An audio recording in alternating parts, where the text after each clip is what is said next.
বলুন এটা কি? এটা মরিচ।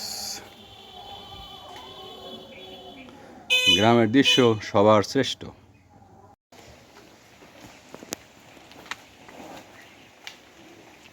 হাই গাইস, বৃষ্টি স্নাত দিনে আমি এই মরিচের গাছে মরিচ উঠাচ্ছি। এই যেমন ধরুন আমি এই যে 3টে মরিচ, এই মরিচের গাছটা আপনারা হয়তো দেখছেন মরিচের গাছ হয়তো ছোটো হয়, কিন্তু এই গাছটা আমার উপর দিয়ে অনেক উপর দিয়ে গেছে, অন্তত আমার মনে হয় প্রায় 8 ফিটের মতো লম্বা হবে। এটা প্রমাণ আমার এই মরিচের গাছটা পড়ে গেছে। এখন কি করতে হবে? একে একটা খুঁটি দিয়ে বাঁধ দিতে হবে। তো যাই হোক, আমি আরও কিছু মরিচ উঠাই। আজকে আমার মরিচ উঠানোর পালা। তো আমি কিছু মরিচ উঠাই এটা রান্না করার জন্য। পাকা এখনো পাকে নাই, কিন্তু পাকার মতো আর কি।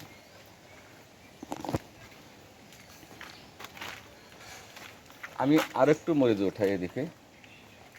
এই এবার একটা পাকা মরিচ পাওয়া গেছে।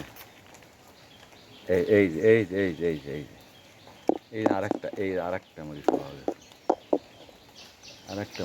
গেছে। পাকা মরিচগুলো হয় কি, স্বাদ বেশি। এটা কিন্তু সাধারণ মরিচ নয়, এটা মনে হয় কান্তাই মরিচ করে বলি আমরা আমাদের আঞ্চলিক ভাষায়। তো যাই হোক, বৃষ্টি স্নাত দিনে আব্দুল ওহাব, সাম্প্রতিক টিভি, গ্রামের বাড়ি।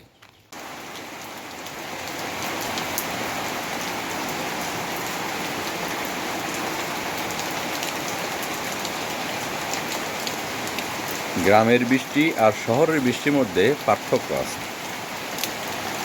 শহরে যখন বৃষ্টি হয় তখন আমরা অনেকেই বুঝতেই পারি না, যারা ঘরের ভিতরে থাকে। আর গ্রামের বৃষ্টি, বাতাসে পাতা নড়ে, আবার এই পানি, বৃষ্টির পানি ঘরের মধ্যে আসে। বাতাস না থাকলেও গাছের পাতা কিছু কিছুটা নড়ে।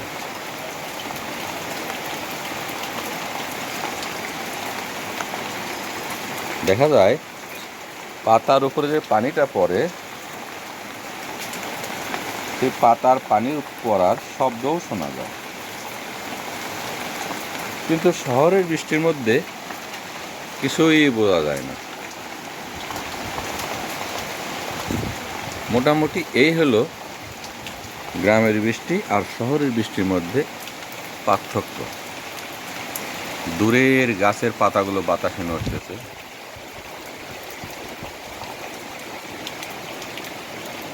ডাব গাছের পাতা নড়তেছে বাতাসে বৃষ্টির মধ্যে। বৃষ্টি আস্তে আস্তে কমে গেছে। যাই হোক, আজকে আমার ছুটির শেষ দিন।